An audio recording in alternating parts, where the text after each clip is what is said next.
savoir Christ en vous, l'espérance de la gloire. Bien-aimé, Christ en vous, l'espérance de la gloire. Ce matin, bien-aimé, quand le Seigneur m'a mis ce sujet, ce thème à cœur, je n'étais pas très enchantée parce que ce n'était pas vraiment ce que j'avais prévu.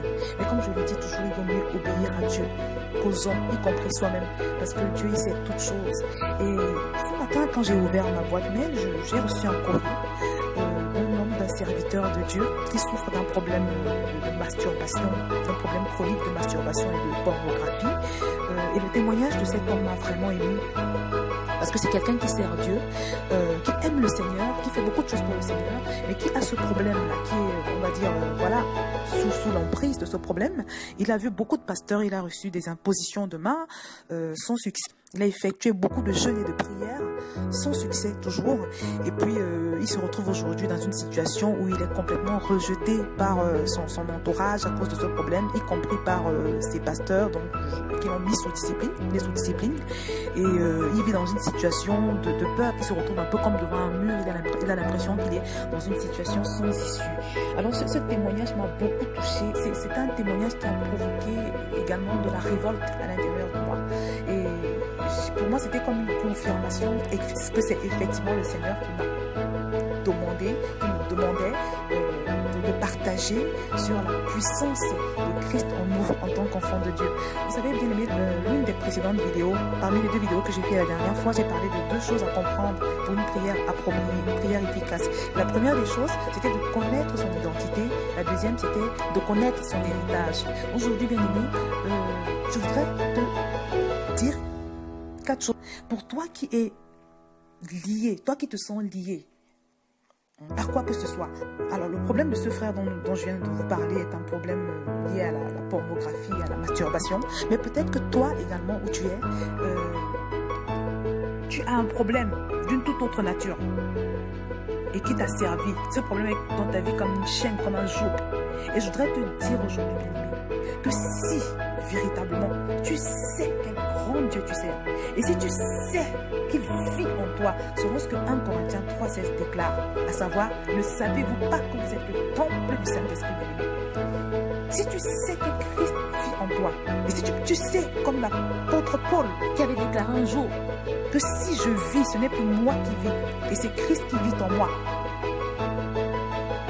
Si tu sais que tu es le temple du Saint-Esprit selon 1 Corinthiens 3,16 et que la parole de Dieu déclare que le Seigneur c'est l'Esprit, et là où est l'Esprit du Seigneur, là est la liberté, bien-aimé, tu ne pourras jamais accepter aucune situation de servitude, aucune situation d'esclavage, parce qu'elles sont tout simplement scandaleuses pour toute personne qui porte Christ. Et je voudrais te dire aujourd'hui, mon frère, je voudrais te dire, ma soeur, quelle que soit la situation d'esclavage que tu peux être en train de vivre en ce moment, si tu as donné ta vie à Jésus-Christ, si tu as sincèrement soumis toute ta vie à la Seigneurie de Jésus, il est inadmissible que tu sois en train d'être enchaîné par quoi que ce soit, que tu sois sur quelques jours en train de ployer sur quelques jours que ce soit. Parce que comme je l'ai dit dans la précédente vidéo, ce qui s'est passé à la croix de Golgotha était quelque chose d'énorme. Il y a un prix que Jésus-Christ a payé qui fait que tu ne peux plus te permettre d'accepter de vivre quelque esclavage que ce soit. Donc, j'ai insisté sur cette précédente vidéo pour que, bien aimé, tu sois conscient de ce qui s'est passé à la croix de Golgotha. Que tu sois conscient de ce que Jésus a fait. Je vous conseille d'écouter attentivement cette vidéo. Bien aimé. Mais je voudrais te dire aujourd'hui qu'il y a quelque chose de grandiose, de révolutionnaire qui s'est passé à la croix. Non seulement il y a ce sacrifice-là, c'est un don, c'est un fait, ça ne te discute pas. Tu ne dois pas prier pour la liberté. Ta liberté, tu l'as. Parce qu'elle a déjà été payée, elle a été accomplie à la croix de Golgotha. Tu as simplement besoin de la réclamer. Donc, toute chose ou toute personne qui veut te mener en esclavage, qui veut te réduire en esclavage, est en infraction dans ta vie. Je dis bien toute chose, toute personne, toute pornographie, toute colère, toute masturbation qui veut te rendre esclave est en infraction dans ta vie. Parce que premièrement, Jésus a déjà été fait esclave pour que toi, tu puisses être libéré. Donc déjà, c'est un fait. Tu es libre.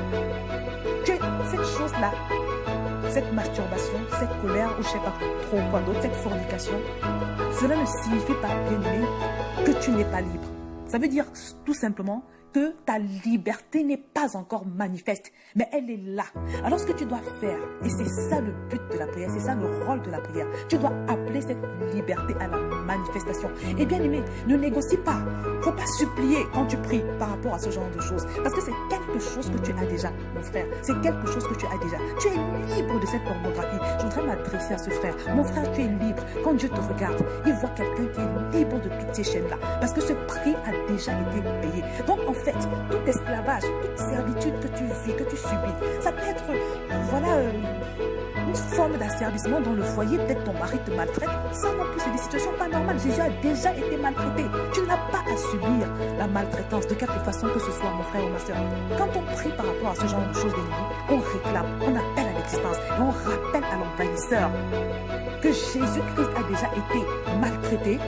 Jésus-Christ a été réduit en esclavage pour que je sois libre, pour que tu sois libre.